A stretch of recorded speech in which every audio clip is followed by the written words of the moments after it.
Welcome to the Deep Dive. We're here to give you the essential insights, the stuff you need to know from the latest NBA buzz. And if you've been following the league, you know this season's start. Well, it's been wild. Pretty unpredictable. Yeah, absolutely. We've got a whole stack of sources today looking at some real instability shaking things up. We're talking serious player health setbacks. We're talking teams taking big disciplinary actions. It's a lot. It really feels like a pressure test this year, doesn't it? More than usual. Teams are getting hit with adversity early, whether it's medical stuff, culture clashes, or just getting physically worn down way sooner than expected. Right. So our goal today is to cut through all that daily noise and figure out what these kind of early shock waves really mean for the teams involved, especially the contenders. Exactly.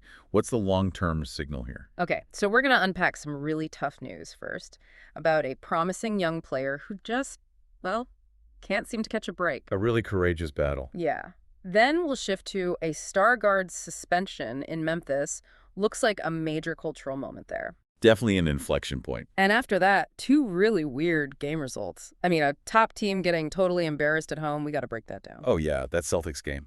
Wow. And finally, we'll dig into the Mavericks. Why do they keep tripping themselves up? What are the systemic issues there? It's a packed agenda. So let's jump right into that first story, the one that kind of grounds us, reminds us what's really important beyond the game itself. Let's do it. Okay, so this involves Nikola Topic, the Oklahoma City Thunder guard. You'll remember he was the number 12 pick in the 2024 draft. Right. Drafted by OKC, even though they knew he had that torn ACL from playing overseas, they were ready for him to sit out his rookie year. Exactly. Prepared for the long rehab. But now the sources are confirming something even tougher. Topic's been diagnosed with testicular cancer. Oh, man. That's just devastating news, especially on top of the ACL recovery, the mental and physical grind he was already going through. Just brutal. It's incredibly difficult news. But the important context here comes from the Thunder's medical team. They've apparently been managing this since a biopsy after a recent testicular procedure. Okay. And the key takeaway is they are, quote, extremely positive about his long-term outlook. That's huge. And it's based on solid medical ground, right? Yeah. This testicular cancer, it's serious, obviously, but it's often cited as, like, the most treatable cancer in men. It is, especially when caught early, which seems to be the situation here. The treatability rates are very high. Okay, good. Yeah, so the organization's getting him top-tier care, MD Anderson, places like that. That's critical. But what's also really striking is Topic's own resilience. How so? Well, he apparently kept this diagnosis completely private until the chemotherapy actually began. He was still, working out with the team just days before the news broke publicly. Wow. Just processing that privately while still trying to rehab, that takes incredible strength. It really does. Yeah. Now, obviously, there's no timetable for a return to basketball. His health is absolutely the only priority right now. We have to stress that. Of course. But the historical precedent, it's actually quite encouraging. Sources mention Neen, the former NBA player. Right, I remember that. He had the same diagnosis early in his career. Exactly the same. He missed, I think it was 76 days, went through treatment successfully, and then came back to play 11 more productive seasons in the league. 11 seasons, that doesn't guarantee anything for Topic, obviously, but it shows it's absolutely possible to have a full recovery and get back to playing at a high level. It provides a powerful vision, yeah. For a young guy already battling a major knee injury, now this. It just speaks volumes about the character and the mental toughness the Thunder likely saw when they drafted him. You have to think so. The team's handling seems spot on, too. Full support, respecting his privacy, focusing on the long term. Textbook response. Sam Presti, the Thunder GM, specifically mentioned Topic's maturity and composure through all this.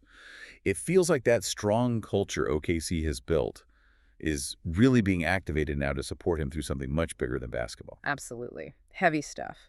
Okay, let's shift gears a bit. Another significant health update, this one for an established star. Thankfully avoided the worst-case scenario, but still serious trouble for his team. Trae Young. Yeah, Trae Young, the engine for the Atlanta Hawks, he suffered a right knee MCL sprain. Okay, MCL sprain. What's the timeline looking like? Well, the official word is he'll miss at least 4 weeks before he's even reevaluated. At least 4 weeks. So reevaluation doesn't mean return date. Exactly. That's the key distinction. The big relief, though, was the MRI confirming, quote, dodged major structural damage. So no ACL tear, no meniscus tear, nothing season-ending like that. Okay, that's massive. Huge sigh of relief for Atlanta there. But let's dig into that timeline. If 4 weeks is just the checkup date, What's realistic? Right.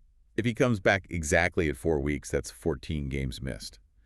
But, looking at the typical recovery data for this kind of injury. What does that usually suggest? Well, most sports injury trackers and medical analyses suggest that for a grade 2 MCL sprain, which this likely is, the average return is often closer to 6 weeks. 6 weeks. Okay, so that's potentially 20, maybe 22 games. That's a huge chunk of the season. That's potentially a quarter of their season, yeah. Yeah. That completely reshapes their strategy, their goals for this early stretch. They have to plan for a longer absence. Wow. So how do the Hawks even begin to fill that void? I mean, you're talking about arguably a top 3 playmaker in the entire league, gone for possibly 6 weeks. Who steps up? Well, immediately, Nickeil Alexander-Walker steps into the starting lineup. That's the first move. Okay. And you'd expect Luke Kennard, the shooter, to probably see more time handling the ball, maybe running some second-unit offense. But the real weight, the creation burden, it falls heavily on a few guys. Like Bogdan Bogdanovic. Absolutely. Bogey instantly becomes maybe their most crucial shot creator and decision maker, whether off the bench or maybe even moving into the starting 5 for bigger minutes. He has to generate offense. But can they replace Young's gravity? His ability to just bend the defense, create those open corner threes. His assist numbers are huge. That's the million-dollar question, isn't it? And historically, this is where it gets scary for Atlanta. In past seasons, when Trae sat, their offense just fell off a cliff. Yeah, I remember that. It looked completely lost sometimes. The numbers back it up. Their offensive rating would dip way down, like bottom 3 in the league territory. Total collapse. Just no organized creation without him. So is there any reason to think it'll be different this time? Are they better equipped now? That's the interesting debate. You could argue, maybe, slightly. They do have a bit more versatile depth now than a few years ago. Guys like Daniels, maybe even Porzingis in certain lineups can initiate some secondary actions. Okay, but maybe not enough to replace Trae's primary creation. Probably not offensively. But here's the fascinating flip side, the part that often gets overlooked. The defense. Ah, right. The classic Trae Young conundrum, offense versus defense. Exactly. Historically, and even this season, the Hawks' defensive rating has often been noticeably better when Young is off the court. Why is that? Just better individual defenders replacing him. Partly, yeah. But it also allows the coaching staff, the new staff, trying to install a defensive identity to prioritize lineups that are longer, more switchable, and frankly, just more consistently engaged on that end. When Alexander Walker or Daniels are running the point, they're just inherently better point-of-attack defenders. So this injury, as painful as it is, kind of forces Atlanta's hand. It forces them to lean into that defensive identity they've been trying to build. It's a strange sort of painful opportunity, yeah. They lose the elite passing and scoring punch, but they gain potential consistency on defense, better rotations, maybe better transition defense if they can force turnovers. So the path forward for the next, say, 6 weeks is find just enough offense and really lock in defensively. That has to be the plan. If they can somehow manufacture offense in the mid-110s range, maybe through more structure, transition buckets, off stops, efficient ball movement, and then really grind on defense to hold teams below that, yeah, they might stay afloat. What does stay afloat look like? Around 0.50? Yeah, if they can hover around 0.500 during a 20-game stretch without their offensive engine, that would be a huge win, a massive success, actually. Yeah. And it could potentially solidify that defensive culture shift, even for when Young returns. That's a big if, though. Definitely a situation to watch closely. Yeah, Okay, speaking of coaching staffs demanding new standards and team culture, let's head to Memphis. This situation feels purely self-inflicted. Ja Morant suspended for 1 game by the Grizzlies themselves. Yeah, this is a really significant moment for that franchise. It's way beyond the previous suspensions that came down from the league office. Right, those were external. This is internal. Exactly. When your own team suspends you for conduct detrimental to the team, especially your franchise player, that signals a major, major cultural statement. And sources are pointing directly to the new head coach, Tuomas Isalo, as the driving force. And this came right after a really rough game against the Lakers, right, where Morant just didn't have it. He was bad, yeah. Shot 3 of 14 from the floor, looked off. But the suspension, crucially, wasn't just about the poor shooting performance. What was it about then? The sources describe a pretty heated post-game situation. Apparently, Coach Isalo publicly, or at least within the team setting, challenged Morant directly, challenged his leadership, his effort level, his professional engagement during the loss. Okay, calling out the franchise player, that takes guts. It does. And the core issue seems to be that Morant's response, both in that moment and later to the media, was deemed inappropriate by the organization. And didn't he tell reporters something like, ask the coaching staff when asked about his struggles? He did. That specific comment, that kind of deflection and public signal of discord, that appears to have been the final straw for the team leadership. You could kind of see it on the court, too, couldn't you? The body language wasn't great. No. Observers noted he looked disengaged in huddles. And analytically, he wasn't driving to the basket nearly as much, which is, the absolute core of his game. Some former players watching called his effort level a very bad sign. Let's talk about that coaching shift, because it feels like that's the root of this friction. The previous coach, Taylor Jenkins, was seen as more of a player's coach, maybe a bit softer on Ja because he's the star. How is Isolo different? Isolo seems to be drawing a very clear line. The message is the professional standard applies to everyone, regardless of your contract size or your star status. That's a profound shift from the previous regime. So accountability for effort, for engagement, for how you handle yourself internally and externally, not just for points and assists. Precisely. He's holding the max contract guy, the face of the franchise, accountable for baseline professional conduct. And the team is backing him, signaling they're willing to endure some immediate turbulence for what they hope is long-term cultural health. And that accountability wasn't cheap, right? That one-game suspension cost Morant a significant chunk of change. It did, about $272,000. That's not insignificant. It's a serious financial penalty meant to underline just how serious the team is about this standard. Wow. And the timing. It makes it even tougher for Memphis. They're already missing key guys. Yeah, they're shorthanded. Brandon Clark is still out, Jared Jerome. Other injuries have piled up. So suspending your best player, even for one game, when you're already struggling for bodies and wins, it forces an immediate reckoning. Who has to step up then? Well, players like Jaren Jackson Jr. specifically. He's already a cornerstone, but this forces him into an even bigger leadership role, not just playing well, but being a vocal presence, setting the tone. Okay, but isn't there a pretty big risk here? You suspend your superstar right out of the gate like this. Couldn't that just backfire, alienate him, fracture the locker room even more, especially if they keep losing without him? That's absolutely the calculated gamble they're taking. It's a huge risk.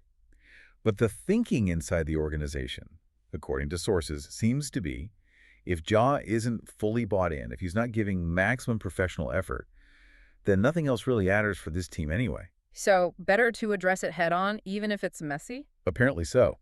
They seem to believe this push for accountability, even with the negative headlines it creates right now, is like necessary pain, a necessary fire to forge genuine long-term growth and reset the culture. The message is kind of, we believe in your talent, but we demand professional commitment. So the big question now isn't just about the next game, it's how does Ja Morant respond to this? Exactly. Does he internalize this? Does he channel this conflict, this pressure from the organization into positive change?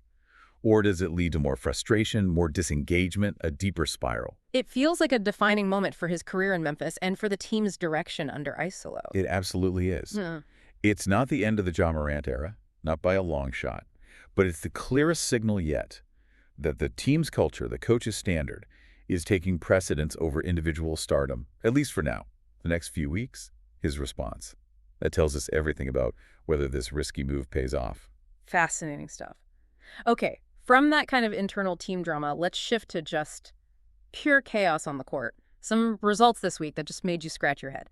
Starting with the Boston Celtics. Top contender, right? Got absolutely demolished at home by the Houston Rockets. Yeah, demolish is the right word. As one source perfectly put it, it was a good old-fashioned butt-kicking. Ouch. Celtics lose 128-101 at the TD Garden. This isn't just, an off night. This is a systemic breakdown against a team they should handle. And we need to look beyond just saying, oh, they were tired. Okay, let's go deeper. Fatigue was definitely a factor, right? They were on that brutal stretch, 6 games in 9 nights, second night of back-to-back.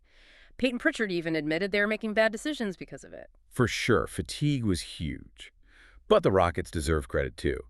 They were rested, they're big, and they executed their plan perfectly, which was basically attack the paint relentlessly because Boston would be slow to rotate and capitalize on sloppy transition defense. Makes sense. But the score, 128 points, that suggests something else is going on too. Oh, absolutely. The biggest factor, the one that just blew the game wide open, was the shooting. Houston shot. Wait for it. 65.5% from three-point range. 65.5% from three. That's completely insane. That's a video game number. It's statistically almost impossible. You literally cannot draw up a defensive scheme to stop that kind of shooting, especially when your legs are already heavy from fatigue. They just couldn't miss. 42 of 77 overall from the field. Unreal. So how did the rest of the stats play out? Because Boston actually took way more shots, didn't they? Yeah, that's the crazy part that shows Houston's efficiency versus Boston's volume. Boston chucked up 103 shots.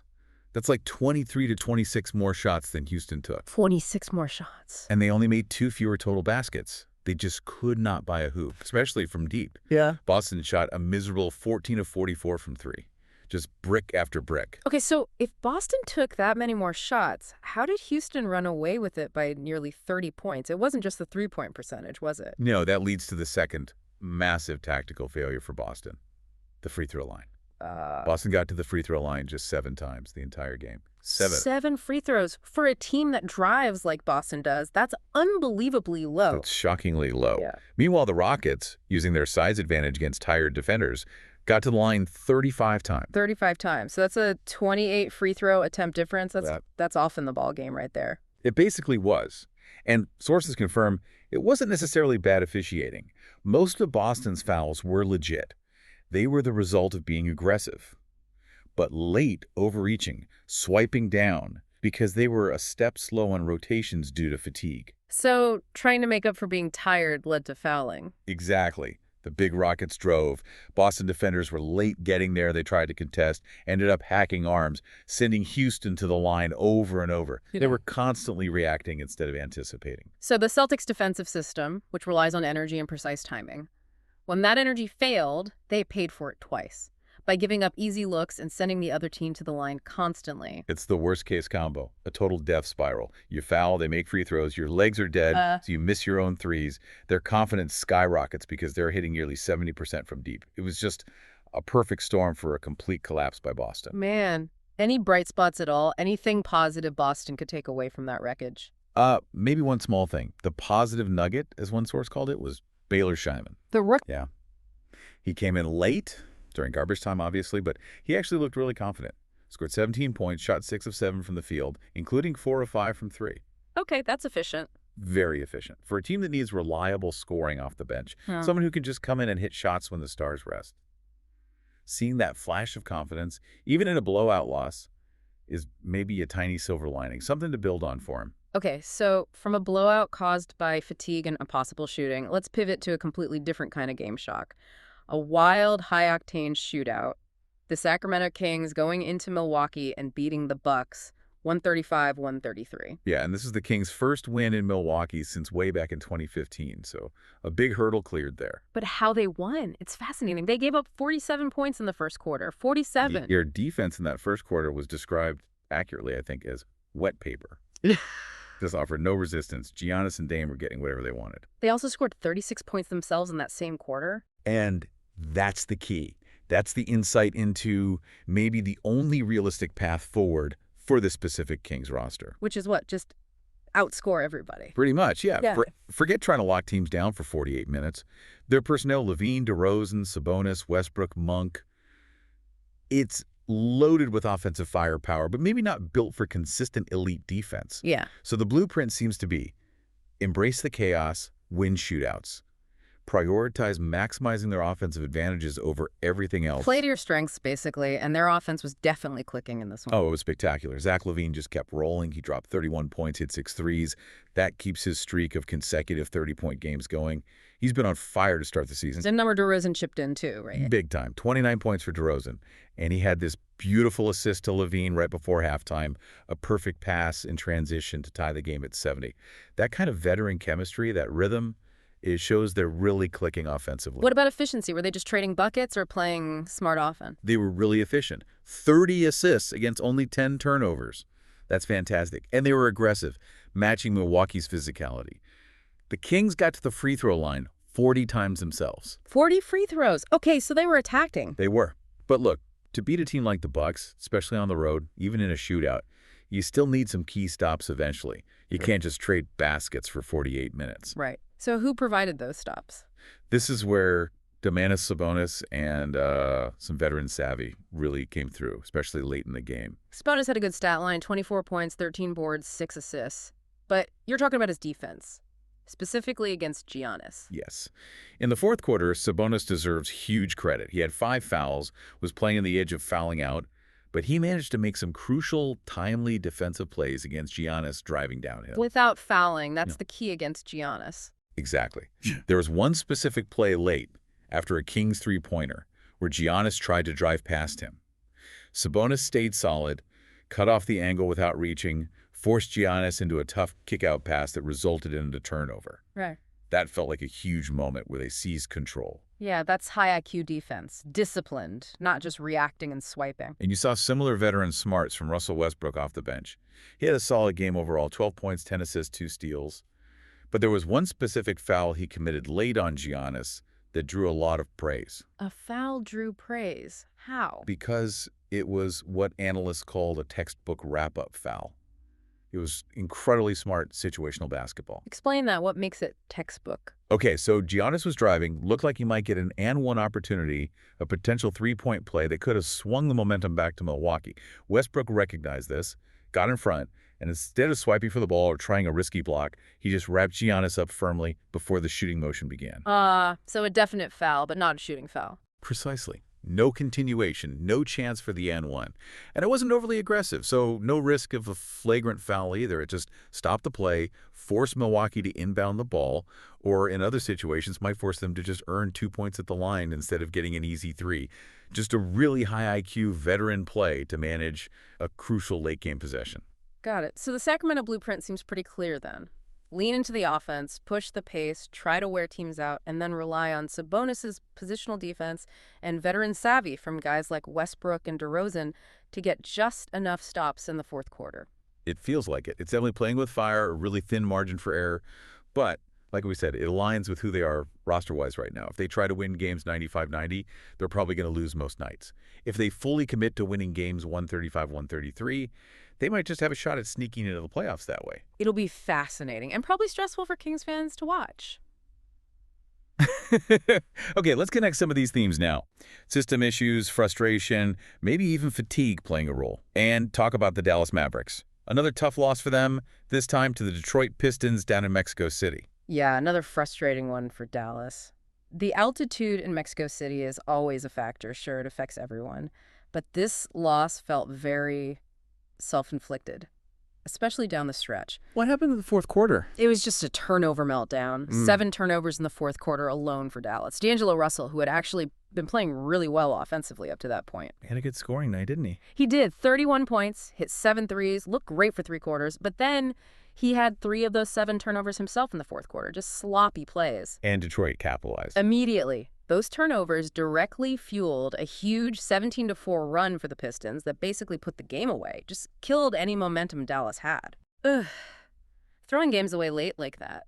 It's becoming a pattern, isn't it? But what's the deeper issue here? It can't just be late-game execution every time. No, and this game highlighted maybe the biggest systemic problem for Dallas right now.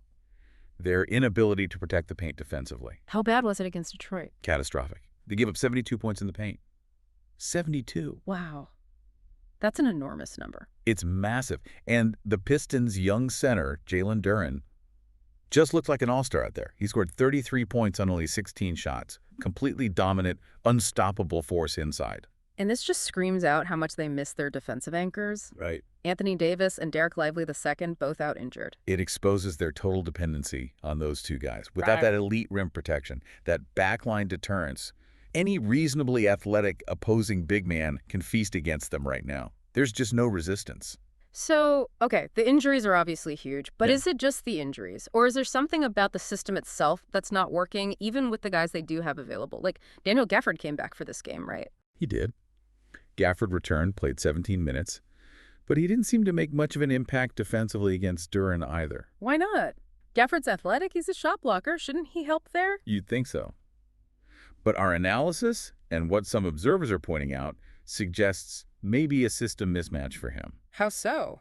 Well, Gafford's historically been at his best as a rim runner, an active big in high pick-and-roll actions, using his athleticism vertically.